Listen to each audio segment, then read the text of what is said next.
Alhamdulillahirabbil alamin wa bihi nasta'in ala umurid dunya waddin wassalatu wassalamu ala asyrafil anbiya'i wal mursalin nabiyyina Muhammad wa ala alihi wa sahbihi ajma'in amma ba'du.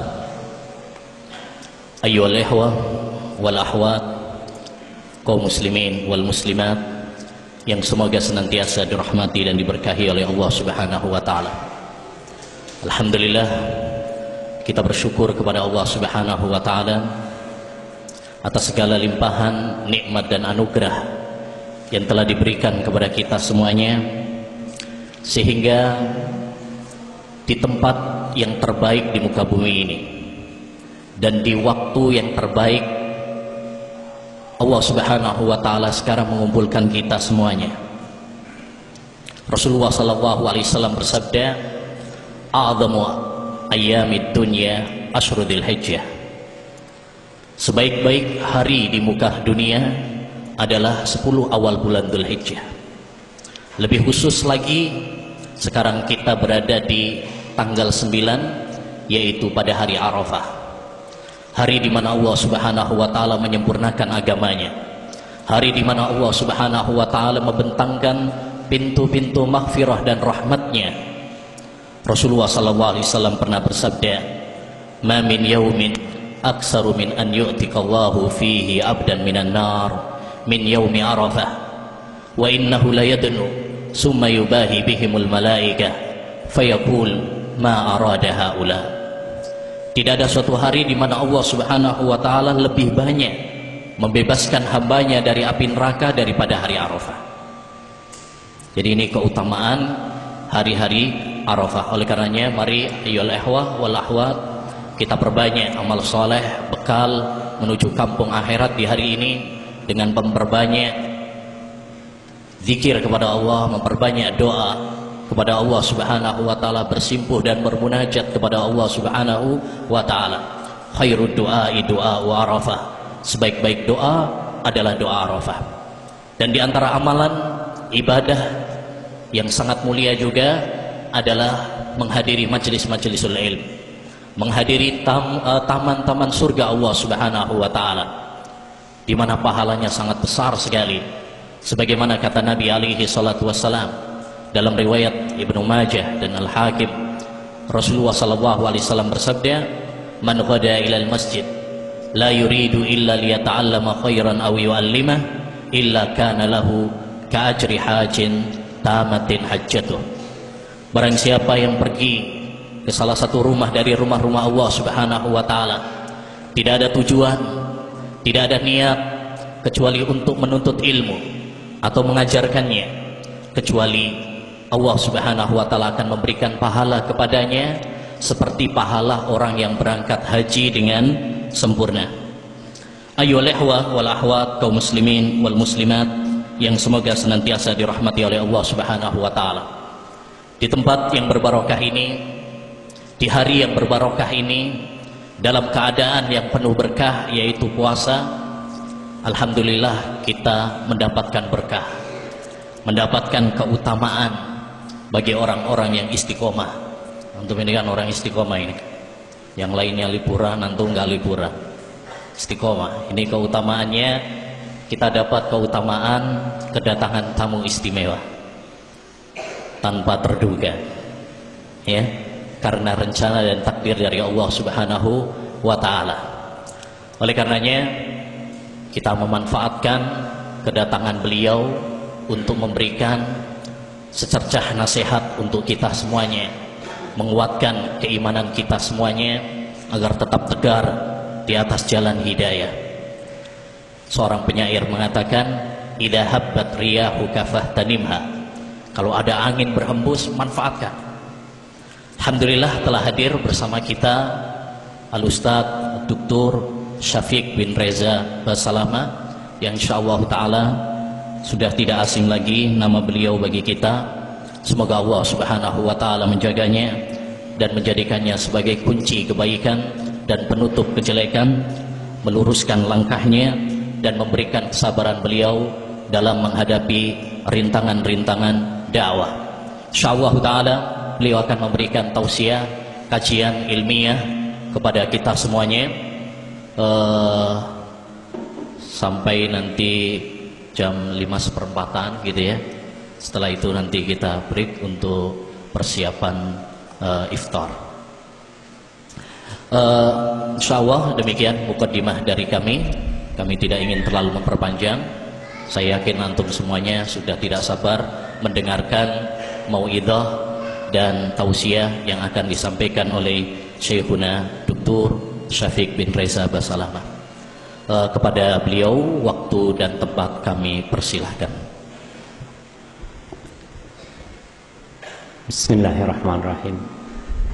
Assalamualaikum warahmatullahi wabarakatuh. Assalamualaikum warahmatullahi wabarakatuh. Alhamdulillah alladzi arsala rasulahu bil huda wa dinil haqq liyudhhirahu 'ala ad-din kullihi walau karihal musyrikun. Segala puji bagi Allah Jalla Jalaluh yang telah mengutus Rasulnya dengan petunjuk dan agama yang benar, agar Allah menangkan agamanya di atas seluruh agama, walaupun orang-orang musyrikin membenci hal itu. Allahumma salli wa sallim wa zid wa barik wa an'im ala sayyidina Muhammadin wa ala alihi wa ashabihi ajma'in. Ya Allah, semoga salawatmu, semoga salam berkah dan nikmatmu senantiasa kau curahkan untuk hamba kekasihmu, untuk junjungan kita Nabi besar Muhammad sallallahu alaihi wasallam, dan untuk keluarga beliau, untuk istri-istri beliau, untuk putra-putri beliau, dan untuk seluruh sahabat Nabi, serta orang-orang yang meniti jalan mereka sampai akhir zaman kelak. Amma ba'd. Yang pertama, ana sangat berbahagia sekali bisa berjumpa dengan antum di sini. Dan sudah lama ana kepingin datang ke sini, tapi subhanallah, langkah manusia itu mengikuti garis takdir Sang Pencipta. Tidak semua yang dia inginkan dia dapatkan. Tidak semua yang dia rencanakan terlaksana. Tapi yang Allah inginkan walaupun kita tidak pernah merencanakan, itu akan terjadi.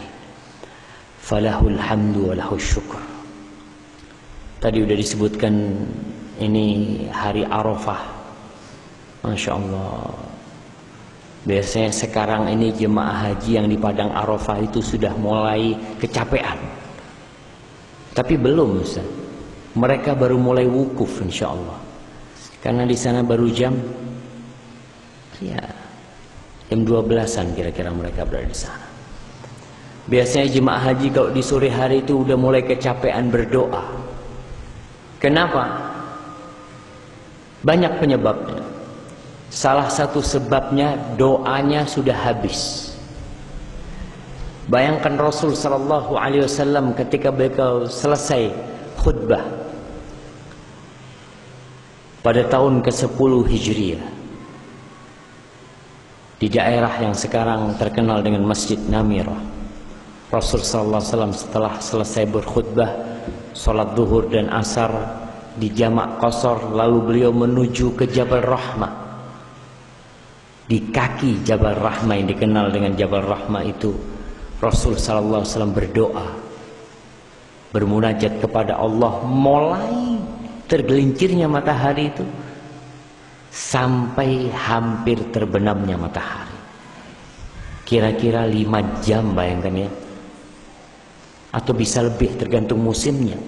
Apa yang dibaca oleh Rasul SAW? Kita nih kadangkala suruh berdoa sebelum berbuka. Makanya harapan anak nanti ada waktu yang cukup panjang untuk berdoa sebelum kita berbuka. Kadangkala sebagian 5 menit sudah bingung. Apalagi yang mau diminta? Sudah habis. Maka kita harus belajar bagaimana tata cara berdoa dan melihat Rasul SAW. Dan tema yang akan kita kaji pada sore hari ini, sebuah tema yang kemarin sempat rame karena anak kasih judul "Du Serigala Lapar." Ustaz. Masih du. Kata dia ada yang ribut, Ustaz, ada du, ada apaan? Anak ngomong kok ribut gitu. Ini ada grup dangdutan gitu. Allahu Akbar. Antum aja mungkin yang kebawa suka nonton dangdutan dan ngomong, enggak Ustaz, kata dia, ini macam-macam. Ya sudah, diganti 2 serigala. Karena zaman sekarang ini ya orang itu mau yang keren-keren. Tapi sebenarnya sama aja, jemaah. Kita akan berbicara tentang 2 serigala lapar yang ada di diri kita. Antum kadangkala kalau melihat orang di kampung yang banyak jinnya, yang banyak perdukunan dan sihirnya, ada istilah, hati-hati, fulan ini duwe macan putih. Fulan ini kalau ngamuk itu sampai mengaum, kadang-kala ono macane fulan.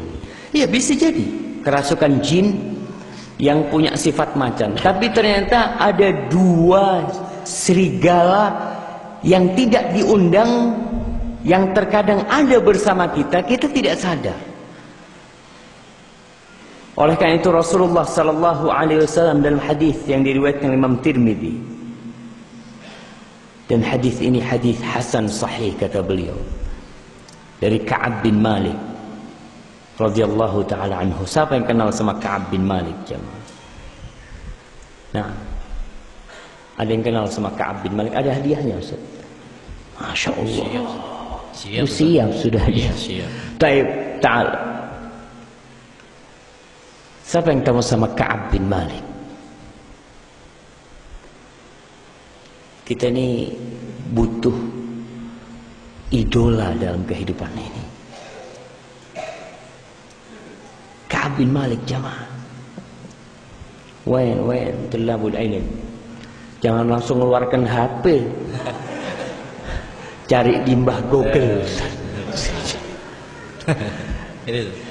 Nah, Ka'ab bin Malik tidak ikut perang Tabuk. Kenapa nggak ikut perang Tabuk? Karena tidak punya alasan. Ya udah, takdirnya nggak berangkat dia. Baik. Terus pertanyaan kedua, berapa hari dia nggak diajak ngomong sama Rasulullah? 50 hari. Nah, barakallahu fiikum. Masya Allah. Fadal, ta'al. Masya Allah, Masya Allah. Baik. Apa jadinya setelah 50 hari diboikot? Tidak diajak bicara oleh Rasul sallallahu alaihi wasallam. Ya, 50 hari ya. Iya. 50 hari. Wa dhaqat alaihimul ardu bima rahubat. Bumi yang luas ini seraya sempit buat dia. Sampai dia bingung mau berbuat apa. Suatu hari Ka'ab bin Malik berjalan di pasar Madinah. Dia dapat kiriman surat dari salah seorang raja Ghassasina di Syam. Isi surat itu ajakan kepada dia untuk bergabung dengan raja di sana. Karena raja mendengar bahwasanya Nabi Muhammad SAW sudah memboikot dia dan tidak mau berbicara dengan dia. Kau bergabung sama kita. Apa yang kau inginkan kita akan kasih. Apa yang dilakukan oleh Ka'ab? Itu surat dia bawa. Ketika dia lewat ada tungku api, dia masukkan surat itu ke sana. Dia bakar supaya tidak nantinya serigala itu datang godain dia. Karena serigala itu akan datang godain kita. Tapi bukan serigala datang gitu jemaah, bukan jemaah. Yang kata Rasul sallallahu alaihi wasallam sifat yang sangat buruk sampai digambarkan seperti serigala oleh Nabi alaihi salatu wasallam. Ka'ab bin Malik berkata, qala Rasulullah sallallahu alaihi wasallam, ma dhi'bani ja'i'ani ursila fi zaribati ghanamin bi afsadalaha min hirsil mar'i 'alal mali wasyaraf lidinihi. Kata Nabi alaihi salatu wasallam, kerusakan yang ditimbulkan oleh dua serigala. Ingat, dua serigala. Mungkin sebagian di antara kita belum pernah lihat serigala secara langsung. Tapi kita tahu serigala ini termasuk binatang buas. Dua serigala dalam kondisi ja'ian, kelaparan. Serigala kenyang aja, kambing itu takut ya. Sampai sebagian ulama mencontohkan bagaimana takutnya kambing sama serigala. Jadi kalau ada kambing patah kakinya, dikasih makan, mungkin dia nggak mau makan karena masih merasakan sakitnya kakinya. Tapi lama-kelamaan lapar itu akan mendorong dia, membuat dia makan. Mau nggak mau terpaksa karena kelaparan.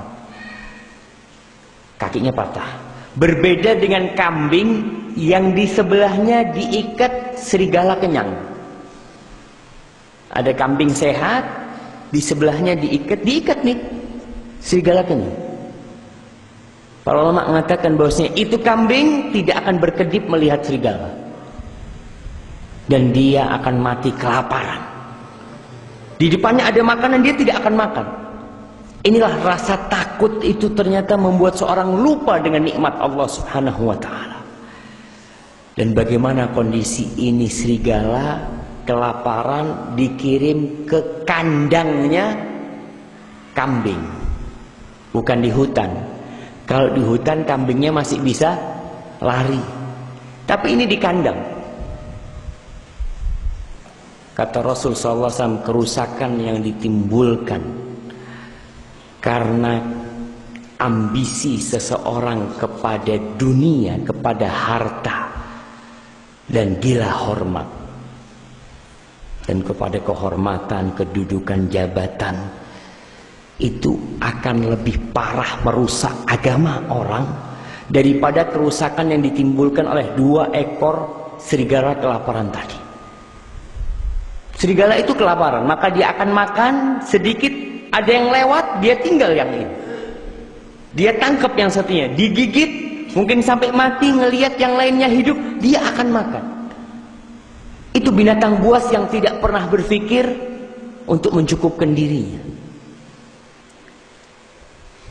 Beda dengan singa. Antum singa, ketika sudah makan, dia lapar, dia makan, rombongan dia makan, lalu lewat di depan dia puluhan kijang. Itu singa tidur-tiduran. Dan yang namanya hewan-hewan itu tidak takut lagi, karena tahu hasilnya sudah kenyang. Itu singa. Dan ternyata manusia nggak seperti singa. Antum pernah ada orang berburu kijang, dia tembak satu, terus lewat kijang satunya nggak ditembak? Ada? Oh enggak, cukup, alhamdulillah. Saya orang yang qanaah, dapat satu sudah alhamdulillah. Singa masih qanaah. Disinilah manusia itu lebih parah dari serigala. Dan yang rusak apa? Agamanya akan rusak gara-gara kecintaan ini.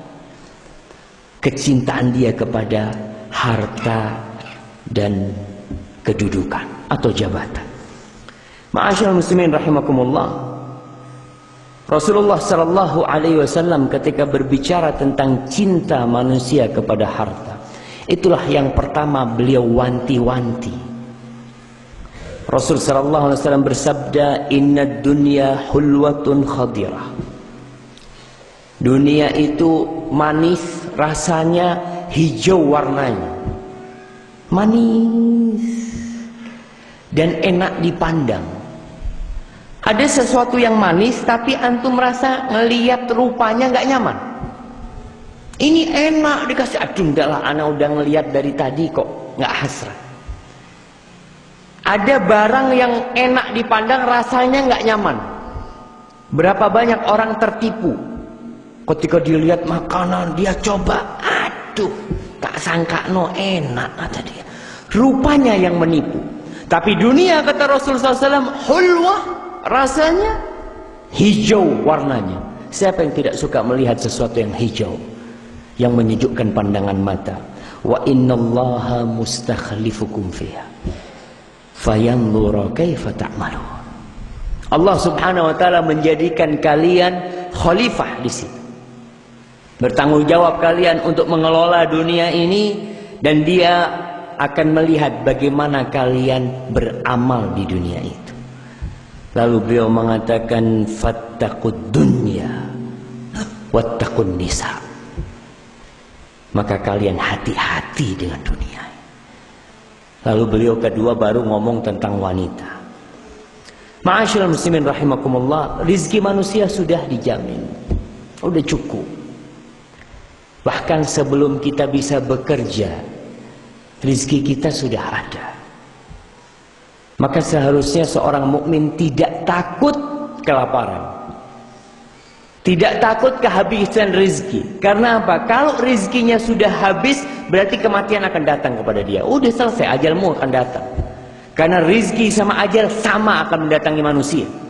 Sebagaimana ajal itu mengejar kita, begitu pula rizki. Berapa banyak orang yang tidur dibangunkan jamaah. Mas, ada orang mau beli kambing, Masya Allah. Tidur. Kenapa sampai dibangun? Rizkinya datang, dia harus dibangunkan. Ada orang yang di pinggir jalan jualan kambing, sampai selesai Idul Adha nggak ada yang beli. Karena memang nggak ada rizki dia. Tapi manusia disuruh berusaha. Suatu hari Rasul sallallahu alaihi wasallam kedatangan zakat dari Bahrain.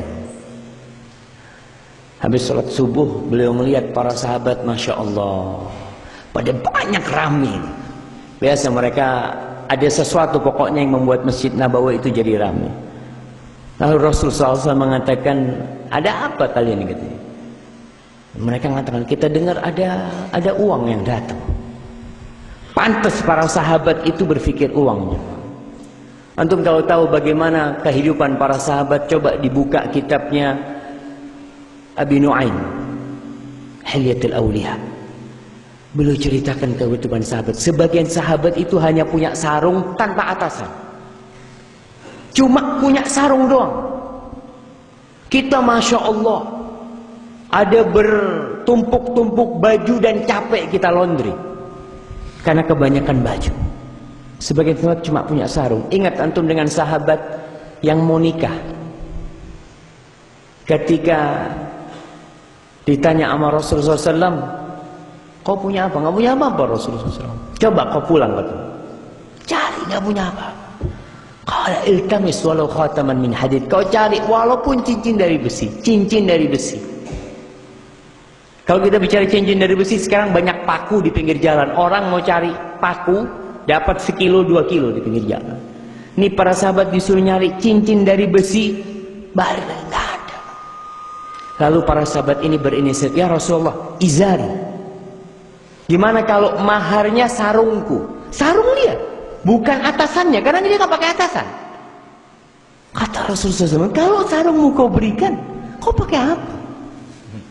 Subhanallah. Tapi Allah menyebutkan tentang mereka, radhiyallahu anhum wa radu'an. Mereka ridha sama Allah.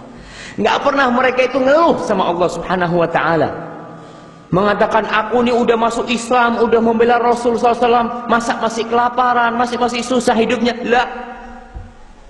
Maka ketika datang harta, mereka manusia biasa. Maka mereka berharap mendapatkan sesuatu yang bisa buat untuk baju mereka, untuk pakaian mereka. Sebagian sahabat Nabi itu kalau sholat di Masjid Nabawi SAW, kalau sujud itu sarungnya dipegangin. Dipegangin sarung. Karena takut tersingkap, dilihat sama yang di belakangnya dia.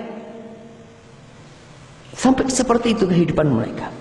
Lalu beliau mengatakan kepada para sahabatnya tatkala mereka berkumpul, gara-gara urusan fulus. Beliau mengatakan, wallahi mal faqra akhsha alaikum. Demi Allah, bukan kefakiran yang aku takutkan menimpa kalian. Bukan itu yang aku takutkan. Wa innama akhsha an tubsata alaikumud dunya kama busitat alal ladzina min qablikum fatanafasuha kama tanafasuha fa ahlakatkum kama ahlakatkum. Tapi yang aku takutkan itu malah kekayaan.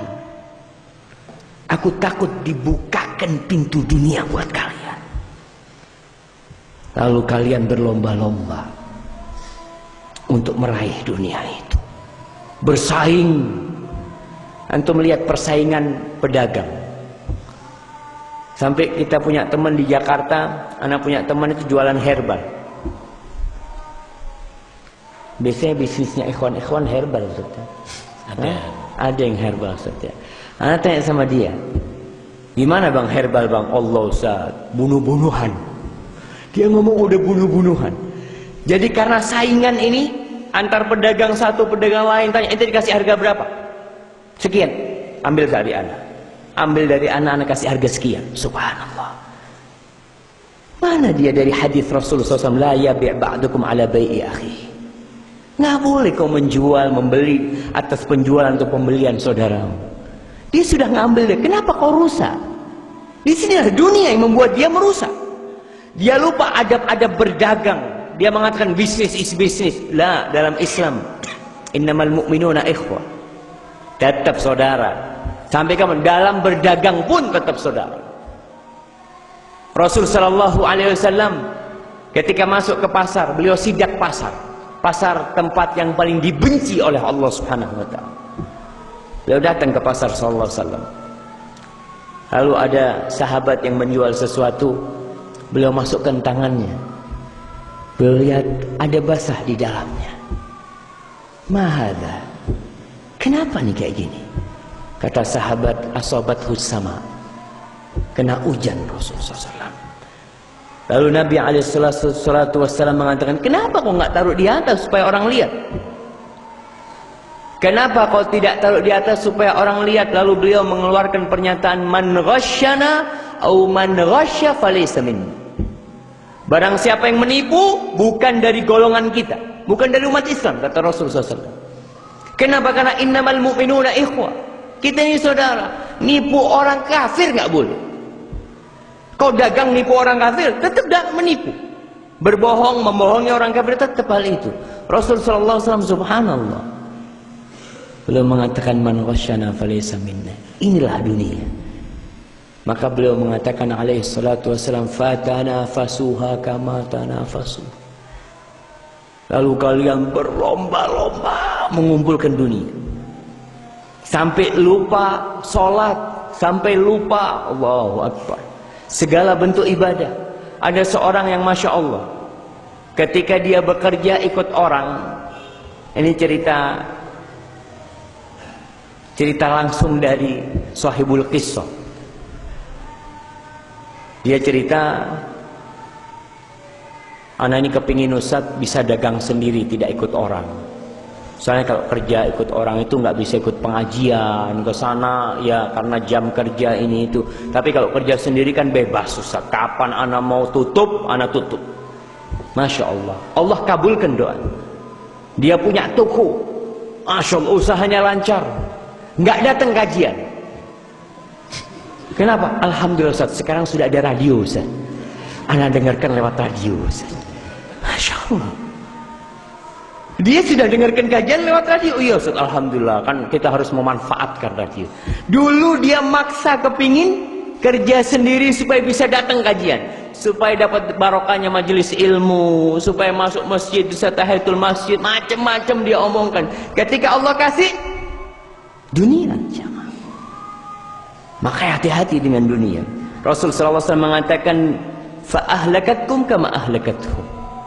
Maka dunia itu akan benar-benar menghancurkan kalian sebagaimana telah menghancurkan orang-orang sebelum kalian. Fir'aun, bagaimana Allah bukakan dunia kepada dia. Antum tahu dengan yang namanya Qarun. Qarun Bagaimana dia bisa mendapatkan harta yang banyak itu? Ana kasih hadiah. Masya Allah.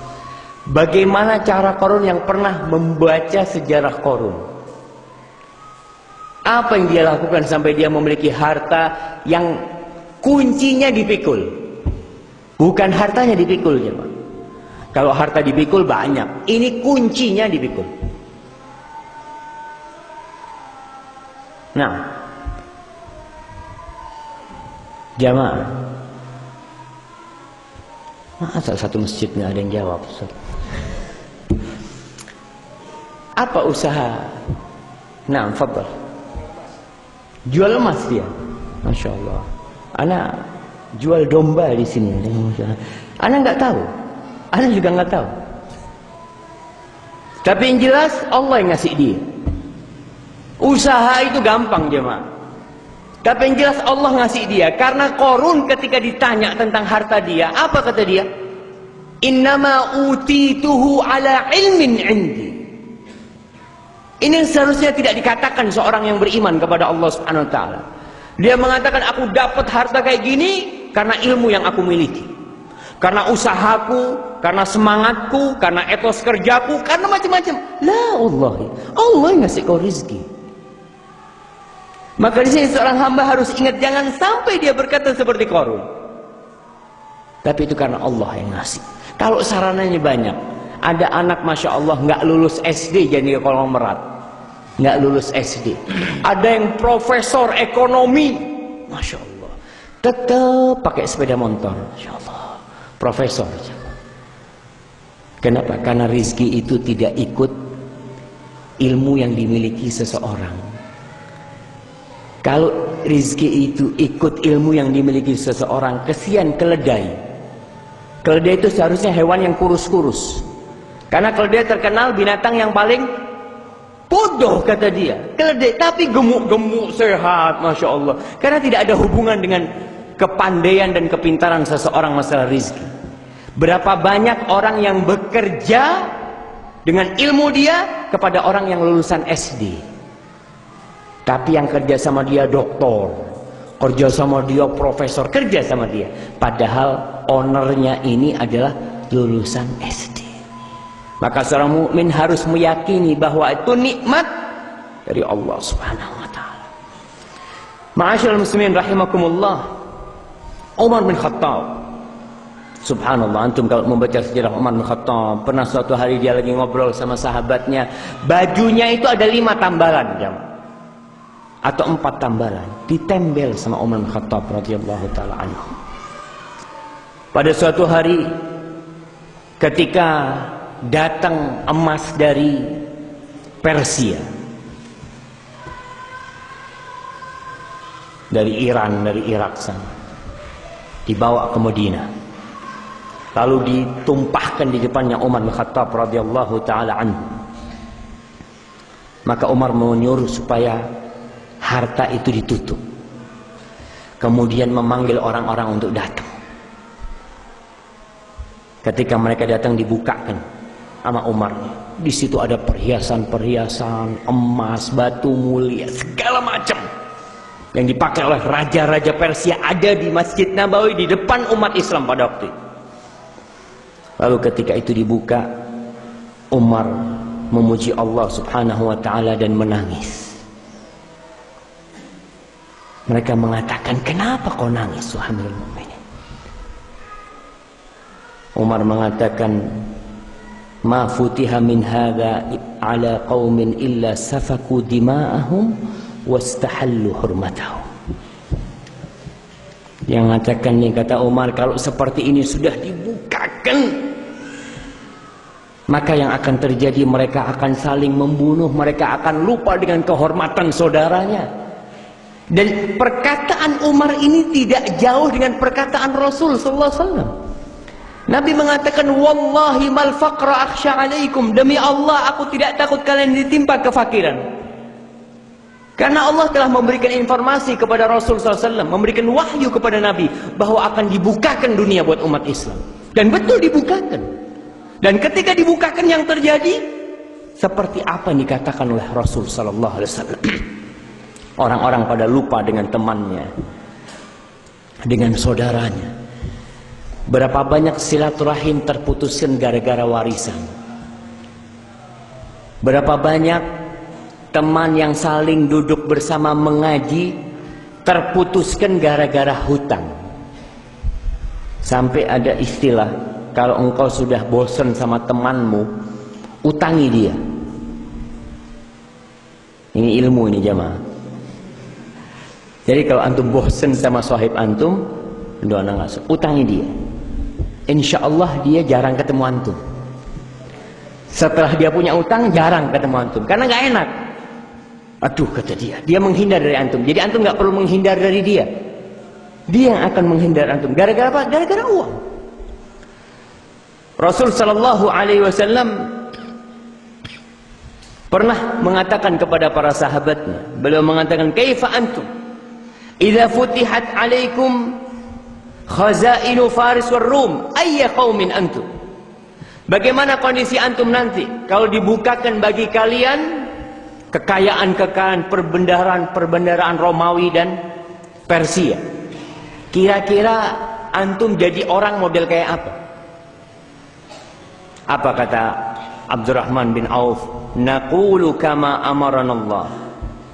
Kita akan menjadi orang seperti yang Allah perintahkan. Ini idealisme yang seharusnya dimiliki oleh seorang muslim. Tapi realitanya kadang-kala tidak mendukung untuk menjadi seperti itu. Apa kata Rasulullah SAW? Awa ghaira dhalik. Kayaknya bukan itu yang akan terjadi. Tatanafasun. Kalian akan bersaing. Kalian akan bersaing. Thumma tatahasadun. Lalu kalian akan saling hasud. Kalian akan saling iri dengki. Thumma tatadabarun. Setelah itu kalian akan saling memberikan punggung, nggak akan mau ketemu lagi. Gara-gara apa? Gara-gara dunia, jemaah. Ma'asyiral muslimin rahimakumullah. Rasul sallallahu alaihi wasallam begitu cintanya kepada umatnya. Beliau itu tidak melarang umatnya kaya. Bahkan kita mengetahui dakwah Rasul sallallahu alaihi wasallam bisa berjalan itu karena adanya dukungan harta para sahabat. Antum lihat bagaimana Abu Bakar As-Siddiq radhiyallahu taala anhu, bagaimana Utsman bin Affan tatkala Rasul sallallahu alaihi wasallam hendak perang Tabuk, yang nggak punya uang, yang nggak punya bekal nggak boleh berangkat. Karena memang perjalanan itu begitu panjangnya ke Tabuk, menempuh jarak 700 km. Dalam musim panas yang begitu teriknya, maka Rasulullah SAW mengatakan yang nggak punya bekal nggak boleh ikut. Utsman bin Affan termasuk yang mempersiapkan Jaisul Ushra. Dia bawa. Lalu harta yang ditaruh sama Utsman itu berapa dinar, Rasulullah? Mi'ah waktu perang Tabuk. Antara itu 100 dinaran lebih insya Allah. Itu dikumpulkan sama Rasul, dibolak-balik nih dinar ini. Beliau begitu senangnya dengan uang itu. Lalu beliau mengatakan, ma darra Utsman ma amila ba'da hadza. Utsman setelah ini yang dia lakukan nggak ada sesuatu yang bisa membahayakan dia. Sudah. Karena butuh dakwahin dengan harta. Tapi bahaya. Harta ini tetap bahaya. Rasul sallallahu alaihi wasallam mengatakan, badiru bil a'mal. Cepat-cepat kalian bersegera beramal. Fitanan kaqita'il lailil muzlim. Yusbihur rajulu mu'minan wa yumsi kafiran. Wa yumsi mu'minan wa yusbihu kafirun. Yabi'u dinahu bi'aradin minad dunya. Kata Nabi SAW, kalian cepat-cepat beramal. Jangan nunggu punya uang beramal. Jangan menunda waktu, nantilah lah. Dan ini waktunya orang bersedekah itu nih 10 hari awal Dzulhijjah, Masya Allah, waktu yang sangat mulia.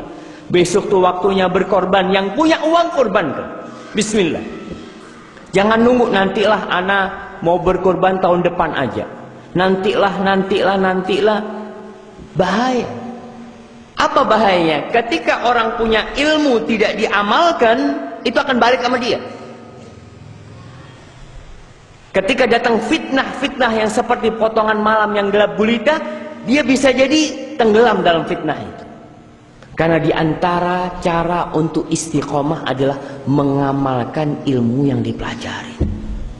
Allah mengatakan, walau annahum fa'alu ma yu'adzuna bihi lakana khairan lahum wa ashadda tathbita.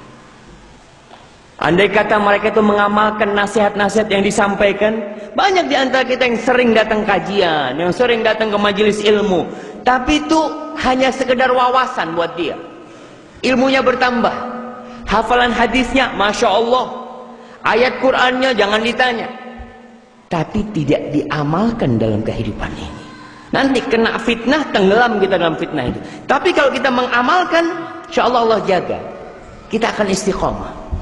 Karena nanti ketika fitnah itu datang, kata Rasulullah SAW, ada orang yang paginya mukmin, sorenya kafir. Sorenya kafir, paginya mukmin. Seperti itu. Apa yang dia lakukan? Dia jual agamanya untuk mendapatkan beberapa persen dari dunia ini, jemaah. Ada yang dia inginkan. Ingin dunia, agama mau dijual, monggo. Yang penting aku dapat dunia. Berapa banyak kita lihat saudara-saudara kita dari umat Islam yang ketika masuk kerja dikatakan boleh kerja di sini asalkan jilbabnya dibuka. Dibuka. Ana masih ingat dengan sebuah restoran di Pasuruan apa Probolinggo. Itu penjualnya semua perempuan pakai rok selutut atau di atas selutut. Pas ana mau sholat ambil wudu, keluar dari pintu gerbang, tidak boleh masuk kecuali pegawai tulisannya kan. Itu perempuan-perempuan pada pakai kerudung jamaah. Ana lihat loh, ini kan pegawai yang tadi di dalam. Keluar pakai kerudung dia. Tapi ketika bekerja harus dibuka kerudungnya, dia buka. Hanya untuk berapa yang dia dapatkan jamaah? Berapa gajinya sih? Dia rela menjual perintah-perintah Allah, nggak apa-apa. Padahal siapa yang ngasih rizki sama dia sebenarnya? Allah Jalla Jalla. Kemudian kalau kita melihat apa sih tanda-tanda orang yang cinta kepada dunia? Supaya tadi ini serigala ada di diri kita. Kadang-kadang kita lah, ana mau hibbud dunya Ustaz. Ana termasuk orang yang zuhud. Ana bekerja untuk Allah Subhanahu wa taala, nggak masalah. Kita lihat. Paling tidak kita punya beberapa cara untuk mendeteksi penyakit hubbud dunya, hubbul mal. Yang kata Rasulullah SAW bisa merusak agama. Kita ini nggak pandang bulu jamaah. Mau ustadz, mau kiai, mau tokoh agama. Berapa banyak subhanallah ana mendengar cerita orang tokoh agama terkenal. Ketika Allah berikan kepada dia jabatan, harta yang banyak, Masya Allah. Sampai ditemukan uang dia itu 200 miliar. Anak mikir, sudah tua ini tokoh agama. Karena buat apa? Cinta. Padahal dia tahu apa dia makan semuanya. Enggak, cuma disimpan. Bahkan disimpan di rumahnya, di tembok ini jamaah. Sehingga harus dihancurkan itu tembok untuk mengeluarkan uang dia. Hubbud dunya jamaah. Di kitab yang judulnya Al-Jaza'u min Jinsil Amal. Kalau nggak salah punya siapa Ustaz Al-Affani. Ada kitab yang 5 jilid itu. Ana pernah membaca di situ sebuah kisah di Arab. Ana masih ingat ceritanya. Ada seorang lelaki yang Masya Allah terkenal pelit sekali di kampung sana. Dan dia bujangan, nggak kawin-kawin, bekerja di pasar. Suatu hari temannya ini tidak mendapatkan dia, 3 hari tidak buka tokonya. Dia berangkat ke rumahnya. Rumahnya rumah zaman dulu. Kadangkala bisa diintip. Fulan ini dipanggil nggak ada suara, dia intip. Ternyata Fulan ini sedang dibawanya kasur, dibawanya ranjang. Di depan dia itu ada uang-uang dinar, karena dulu uangnya masih emas ya. Di sebelahnya ada satu mangkok minyak zaitun. Dia ngomong, dia sakit parah. Lalu dia berbicara kepada emasnya ini. Masa aku akan tinggalkan engkau setelah bertahun-tahun aku kumpulkan engkau? Enggak, kau harus aku bawa mati. Apa yang dilakukan jemaah? Dia celup ke minyak zaitun itu, lalu dia telan. Hubbud dunia jemaah. Ini ceritanya nggak berbeda dengan tadi tokoh agama yang punya emas miliaran ditaruh di dalam tembok. Nggak ada yang tahu kecuali dia. Apa sebenarnya tujuan dia? Kalau ini dia mau bawa mati. Masih lebih pintar yang ini kayaknya jemaah. Karena kalau yang itu ditinggal mati so. Ini mau dibawa mati. Dia terus sampai habis uang dinar itu. Akhirnya mati. Setelah itu diumumkan kematian dia. Orang ini tahu. Ketika diangkat orangnya sudah kurus sebenarnya, sudah sakit. Ketika digotong itu berat. Kata orang-orang, ini memang pelit, banyak dosanya nih orang. Kata yang ngintip, nggak ada yang tahu kalau ada fulusnya di perutnya dia. Sampai seperti itu. Ceritanya masih panjang. Tapi anak kembali kepada bagaimana kecintaan seseorang kepada harta akan membuat dia melakukan apa saja. Apa saja akan dia lakukan. Demi ambisi harta itu dia dapatkan. Tadi anak sampaikan bahwa Islam tidak melayang kekayaan. Enggak. Bahkan di antara doa Rasul sallallahu alaihi wasallam tiap hari beliau mengatakan, Allahumma inni as'aluka ilman nafi'an wa rizqan thayyiban. Tiap hari beliau minta rezeki sallallahu alaihi wasallam. Beliau juga mengatakan, Allahumma inni as'aluka al-huda wat-tuqa wal-afafa wal-ghina. Beliau minta kecukupan kepada Allah Subhanahu wa taala. Enggak apa-apa. Tapi jangan sampai dunia hanya untuk dunia. Tapi dunia wabtaghi fima atakallah darul akhir. Silahkan kau kaya, tapi tujuannya untuk mencari akhirat. Tanda-tanda orang yang cinta dunia, dia siap menjual akhiratnya untuk dapat dunia. Ini yang pertama. Rasul sallallahu alaihi wasallam menjelaskan, la ya'tiyanna 'alan nasi zamanun la yubalil mar'u mimma akhadhal mal. Akan datang satu masa yang orang-orang tidak lagi mikir dari mana dia dapat harta. Nggak mikir. Amin halalin, amin haram. Mau dapat dari yang halal, dari yang haram dia tidak mikir. Yang penting anak punya rumah. Caranya bagaimana terserah. Yang penting anak punya motor, mau riba, mau apa nggak ngurus. Dan orang yang sudah cinta kepada dunia, sebagian salaf mengatakan la tanfa'uhul mau'izah. Mau dikasih nasihat nggak masuk sudah. Kalau orang sakit dikasih nasihat masih masuk. Tapi orang kalau sakit hubbud dunia, inti kasih nasihat susah. Dia siap menjual akhiratnya demi dunianya. Baik, yang kedua hasad. Orang yang cinta dunia, antum lihat, perhatikan dia akan iri. Lihat saudaranya, Allahu Akbar, bawa motor baru, Masya Allah, Masya Allah. Riba ini, Masya Allah. Ente tanya riba, tanya Alhamdulillah, Masya Allah, mabruk, barakallahu fik, dapat motor baru. Jangan tanya dapat hasil dari mana, atau kadang-kala, oh kayaknya dapat korupsi ini, Masya Allah. Ustadznya jadi bendahara, bawa motor baru. Oh, jangan-jangan uangnya pondok dipakai. Ada orang kalau sudah cinta sama dunia nggak ada husnudzon. Yang ada suudzon terus sama orang. Dan itu berarti kita lagi cinta sama dunia. Yang ketiga, tanda orang cinta kepada dunia ini tidak ada syukurnya. Rasul sallallahu alaihi wasallam mengatakan, "Unzuru ila man huwa asfala minkum." Kata Nabi, lihatlah engkau kepada yang di bawah kalian. Wala tanzuru ila man huwa fawqakum, fahuwa ajdaru an la tazdaru ni'matallahi alaikum. Kau jangan lihat kepada yang di atas, lihat ke bawah. Kenapa? Supaya engkau itu tidak memandang remeh kepada nikmat Allah. Dan kehidupan sekarang, kehidupan yang materialisme ini sekarang, kita lihat di berbagai tempat, sehingga membuat orang tidak lagi memandang ke yang bawah. Contoh nyata ini perumahan real estate yang